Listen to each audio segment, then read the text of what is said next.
cilat janë shenjat në fakt e një deje që kërkon ndërhyrjen e një mjeku? Shenjat variojnë nga individi, por dhe nga toleranca e individit. Ka individ të cilët konsumojnë alkool çdo ditë dhe 2 gota apo 3 gota për ta nuk jep një ndryshim shumë të madh fizik. Ndërsa individët që nuk e konsumojnë çdo ditë dhe konsumojnë vetëm në raste të caktuara, raste festash po themi, deja manifestohet me ulje të funksioneve kognittive. Individët nuk marrin, domethënë, frenat po themi të situatës në cilën ato ndodhen. Pra inhibimi është shenja e parë e intoksikimit nga alkooli, pra frenimi i të gjithë funksioneve kognittive, respiratore, ndryshimet kardiake. Pra mënyra se si flet, mënyra se si ecën. Mënyra se si ngadalësimi, pra kemi një ngadalësim dhe në rritjen e dozës dhe bashkëshoqërimin dhe me substanca të tjera psikoaktive.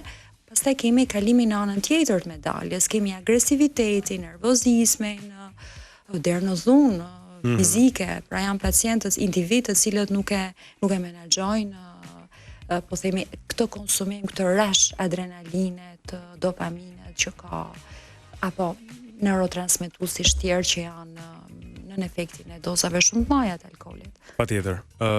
Kjo është diçka që doja ta cekja edhe në faktin që fjala vjen ajo e famshmja blackout. Ka njerëz cilët arrin në shtëpi, por nuk mbajnë mend se si kanë shkuar në shtëpi. Memoria fat shkurtër.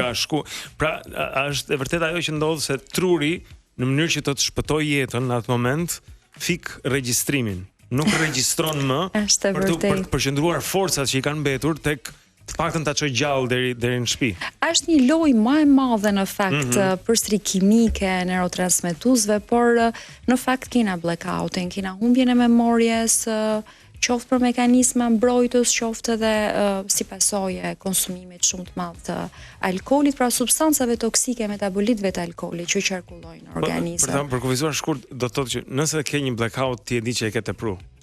Pa diskutime ke tepruar. Që kur ne kena këtë marrjen e mendve, që kur kena ngadalësimin, ne kemi tepruar. Niveli i alkoolit në gjak është shumë i lartë, mbi normë, sepse një orë duhet nga organizmi që një unitë alkool, pra 1 gotë vene, të eliminohet pa dhënë pasoja. Në qoftë se ne pim 4 gota venet apo 4 shotësa për 1 orë, patjetër që ne do kena një përqendrim shumë të lartë alkoolit. Dhe gjitha këto shenja që diskutuame, mund të kemi edhe blackout që në orën e parë. Pra varet si e konsumojmë alkoolin, sa shpejt, çfarë substancash ose çfarë sëmundjesh tjera kena, nëse na pim ilaçe për X patologji, patjetër që interaksioni me alkoolin edhe në një dozë normale është i madh. Dhe risku për dëmtime është i madh. Pra duhet të dim backgroundin edhe personal të individit, që më dhan këshilla sa alkool lejohet. Qartë. Po, qartë. Mendoj që një problem tjetër përveç alkoolit është edhe përdorimi i lëndëve narkotike, që sipas raportimeve ndodh kjo. Çfarë ndodh në ato raste kur bëjmë këtë miksin letal të rrezikshëm? Zakonisht në Shqipëri, po flas për realitetin ton, alkooli konsumohet bashkëshoqërohet me kokainë, por edhe me substanca të tjera psikoaktive, në MDA-ja, LSD-ja, por kokaina prevalon, me thënë drejtën, sidomos në festa, dhe bashkimi i kokainës me etanolin krijon një substancë e cila qëndron kokaetileni, që qëndron shumë gjatë në organizëm, dhe efektet toksike, të gjitha efektet e mësipërme, kognittive apo të organizmit, shtohen më tepër dhe qëndrojnë shumë gjatë në gjak. Prandaj një individ me këtë kombinim fizikisht nuk përjeton probleme dhe bën që konsumimin e kokainës dhe alkoolit ta vazhdojnë. Unë nuk dehem, thot pacienti. Po s'dehem sepse kokaina stimulon sistemin qendror nervor. Si veprojnë si balancues të njëri tjetrit në terma, po themi, të thjesht për ta shpjeguar. Kështu që në momentin që ne na duke u dej, konsumojmë kokainë për të ulur atë rashin e kokainës, vazhdojmë alkool dhe pse duhet të, për shembull, nëse don të shijosh alkoolin, ti jesh pak më relaksuar për shembull, nëse ke këtë qëllim jo për të shijuar.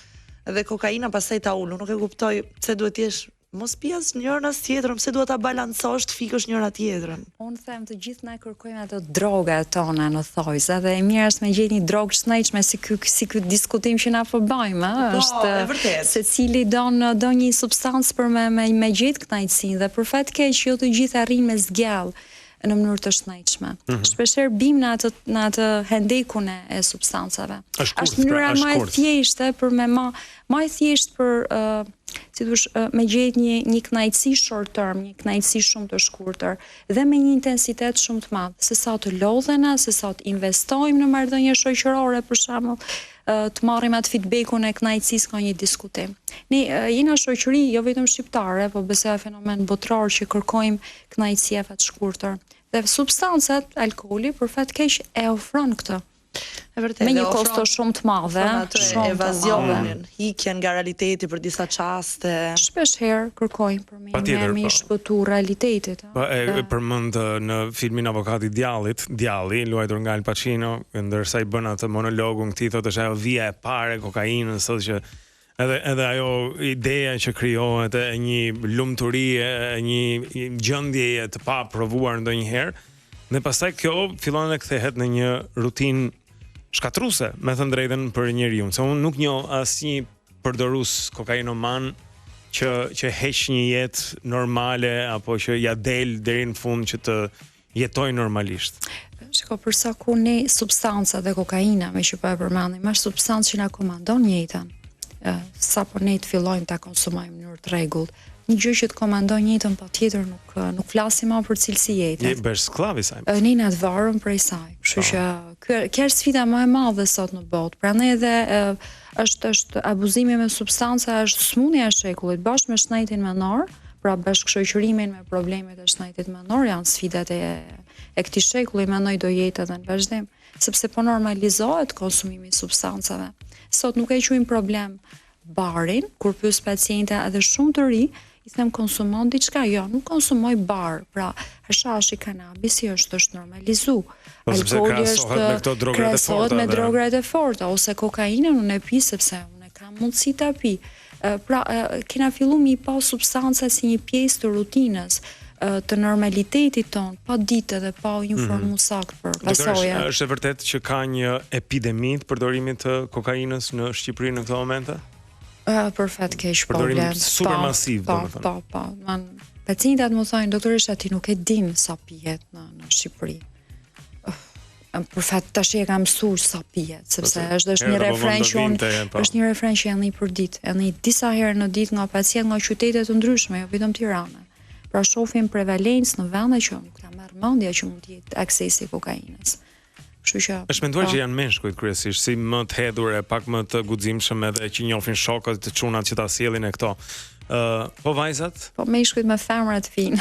Po. Kështu që është femrat janë shtu, patjetër, shumë janë shtu, por kërkesa për ndihmë është prapë më e vogël. Stigma është ajo që pengon, është fenomen shqiptar që pengon kërkimin e ndihmës nga femrat, por trendi është në rritje, pra vitet e fundit shohim shumë femra që mbase paraqiten urgjencë me intoksikim alkoolit, pra prezantohen si intoksikim alkoolit se pranohet më kallaj dhe del nga anamneza që është edhe konsumim kokainë, dhe kokaina është në fakt problemi kryesor.